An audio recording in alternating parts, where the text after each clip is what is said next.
Et cette femme, petit à petit, elle a été relevée, elle a été consolée. Tout doucement, elle a compris que Jésus était son sauveur.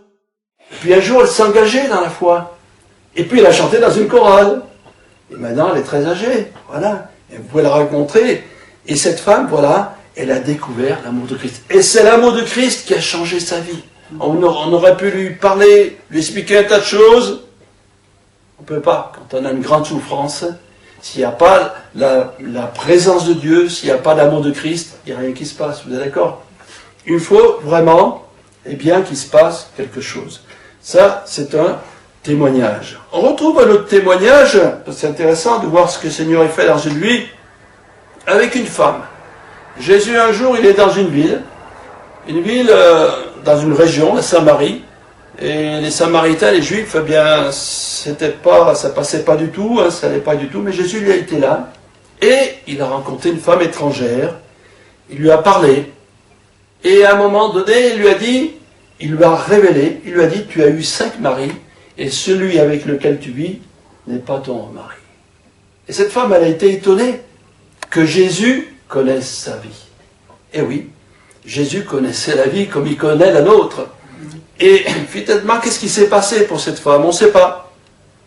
C'est une femme, elle a connu un mari, elle espérait avoir le grand amour, puis elle a été déçue peut-être. Elle a eu un autre mari. Elle a toujours espéré être heureuse, elle n'a pas été heureuse. Mais lorsqu'elle a rencontré Jésus, cette femme samaritaine, elle a découvert vraiment un amour vrai, un amour pur, un amour durable. Amen. Parce que ce que Jésus veut nous donner, c'est d'une autre qualité. C'est un amour pur. Jésus était sans péché. Et l'amour que Jésus veut nous donner, il veut agir. Il veut nous donner de vivre dans la pureté. Un autre exemple, il s'agit, dans les années 1950, d'un chef de gang, certains connaissent parmi nous, qui s'appelait Nicky Cruz. Voilà cet homme violent. Il y avait à l'époque des bandes de 100 à 200 hommes là, qui semaient la terreur un peu partout. Il y avait les bagarres entre rivaux, il y avait la drogue, il y avait tout ce qu'il fallait pas. Du moins. Et puis, il y a un pasteur, un homme de Dieu courageux, qui a eu l'appel pour aller parler à ces jeunes. Car dans son cœur, sûrement qu'il sentait qu'il y en a qui avaient besoin de Jésus. Pourtant, c'était des hommes violents. Et à un moment, il se trouve avec ce chef de bande, avec Nicky Cruz. Et Nicky Cruz qui le frappe, qui le menace. Et lui qui lui dit tranquillement, même si tu coupais en 1000 morceaux, chaque morceau te parlerait de l'amour de Dieu. Et là, Nicky Cruz, il a été touché. Lui, le violent, lui qui était sûr, l'a confronté à l'amour de Dieu. Il s'est rendu compte vraiment de son péché et de sa misère. Oui, beaucoup d'hommes et de femmes peuvent témoigner que l'amour de Christ a changé leur vie. Pour cette femme que j'ai dit tout à l'heure, cette femme samaritaine, elle a été bouleversée parce qu'elle s'est rendue compte que Jésus connaissait toute sa vie. Et nous sommes, je ne sais pas combien, à peu près 7 milliards sur la terre, je ne sais pas le nombre exact, et je peux dire que Jésus connaît la vie de 7 milliards de personnes. Et chacun parmi nous doit savoir que Jésus connaît ta vie. Toute ta vie, ce que tu as vécu, les souffrances, les moments difficiles, les injustices, les échecs. Jésus connaît tout cela. Incroyable, hein? Nous, dans notre petite tête, on peut dire, comment quelqu'un peut-il tout savoir? Eh bien oui, Jésus peut tout savoir. Comme il a su pour cette femme samaritaine, il connaît ta vie. Et ça prouve que son amour, parce qu'il connaît ta vie, parce qu'il peut la changer. Il y en a qui essayent de bricoler un peu. Hein. Ils vous disent, ça va pas, tu fais ceci, ça va peut-être marcher. Ah, ça va pas marcher. Tu fais cela. Tu prends ce médicament, ça va pas marcher, tu prends un autre. Jésus ne se trompe pas. Il dit une chose, il sait la chose, et ce qu'il dit de faire, ça réussit toujours. Amen. Ça réussit toujours. Parce que lui, il connaît parfaitement notre vie, il sait qu'on a besoin de cet amour. Donc ainsi, pour quelqu'un qui découvre les choses de Dieu, on peut dire, Jésus connaît ta vie, et il a le moyen de changer ta vie. Il a la possibilité de te donner ce que tu as besoin. Qu'est-ce qu'on a besoin aujourd'hui? D'abord, on a besoin d'amour, comme j'ai dit de ses frères. On a besoin de la paix, on a besoin de la joie. Comment peut-on être heureux si on a la crainte, si on est dépressif, tout ça? Non, il nous faut l'amour, la paix et la joie. Concernant la paix, Jésus a dit qu'il est le prince de la paix. Il dit, je vous donne ma paix, je vous laisse ma paix, je ne vous donne pas comme le monde la donne. Voilà. Voilà des choses formidables que le Seigneur veut faire. Il veut nous donner une nouvelle vie, une nouvelle direction. Maintenant, comment peut-il faire cela? Eh bien, il peut le faire simplement par, on va lire un verset, si vous voulez, dans Romains chapitre 5, verset 8. Voilà. Voilà, qu'est-ce qu'il est dit concernant Jésus? Comment cela peut-il se faire, que cet amour vienne dans notre vie? Eh bien, il est dit au verset 8, « Mais Dieu prouve son amour envers nous, lorsque nous étions encore des pécheurs, Christ est mort pour nous. » On a la preuve, là.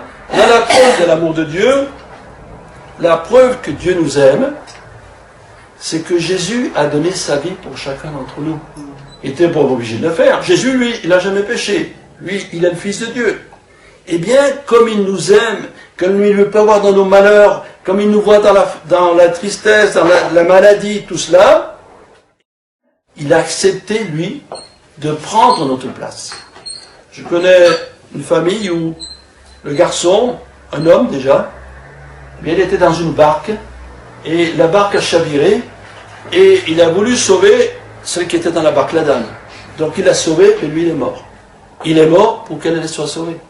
Eh bien, Jésus, lui, il nous voit dans nos difficultés, dans notre malheur, mais aussi, malheureusement, dans nos péchés. On a tous péché.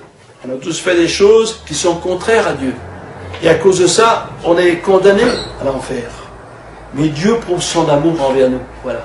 La preuve, c'est que Christ a accepté pour moi de mourir à la croix. Et tu peux le dire ton nom, tu peux dire moi tel nom. Eh bien, je réalise que Jésus est mort à la croix pour moi. Et qu'ainsi, je peux, en acceptant le Christ, avoir la vie éternelle. Voilà toutes ces choses importantes qui vont peut-être nous inciter à vraiment chercher cet amour et à recevoir l'amour de Christ. Est-ce que c'est compliqué de recevoir l'amour de Christ? Est-ce qu'il faut faire des choses importantes? Est-ce qu'il faut donner de l'argent? Non. Est-ce qu'il faut faire certaines cérémonies? Non. Ah bon? C'est si simple que ça? Et oui, c'est tout simple. Et quand on lit la Bible, on voit, comme j'ai dit, Nicky Cruz, qui était pourtant un bagarreur, il des meurtres et tout, eh bien, il acceptait Jésus. Ou quelqu'un, peut-être qui a une vie tout à fait normale, mais qui a le péché dans son cœur, il peut accepter Jésus. Pas besoin d'argent.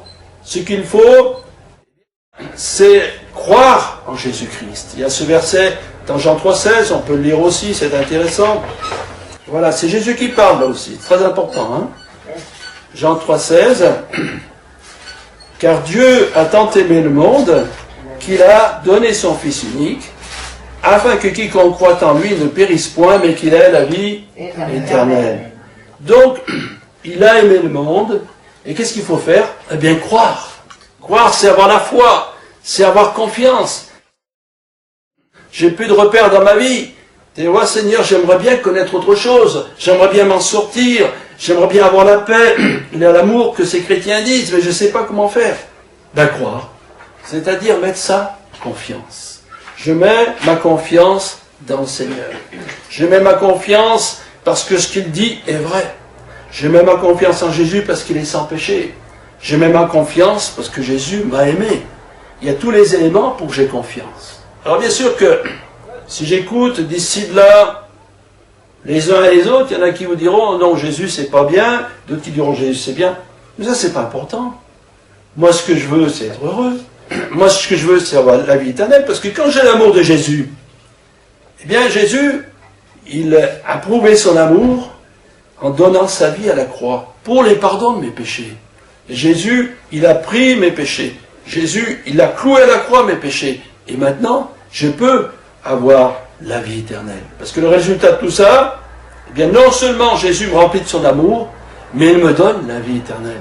Non seulement je suis pardonné, non seulement ici-bas sur la terre, j'aurai son amour, j'aurai le fait que Jésus va prier pour moi quand je serai en difficulté, mais j'espère être un jour dans le ciel. J'ai cette espérance vivante. Et le plus important, c'est d'aller là-haut dans le ciel. Parce que Jésus, il y est là-haut. Et moi, j'ai envie d'être avec lui. Et puis avec les autres chrétiens, Abraham, Isaac, Jacob, les autres. Ceux qu'on lit dans la Bible, c'est formidable.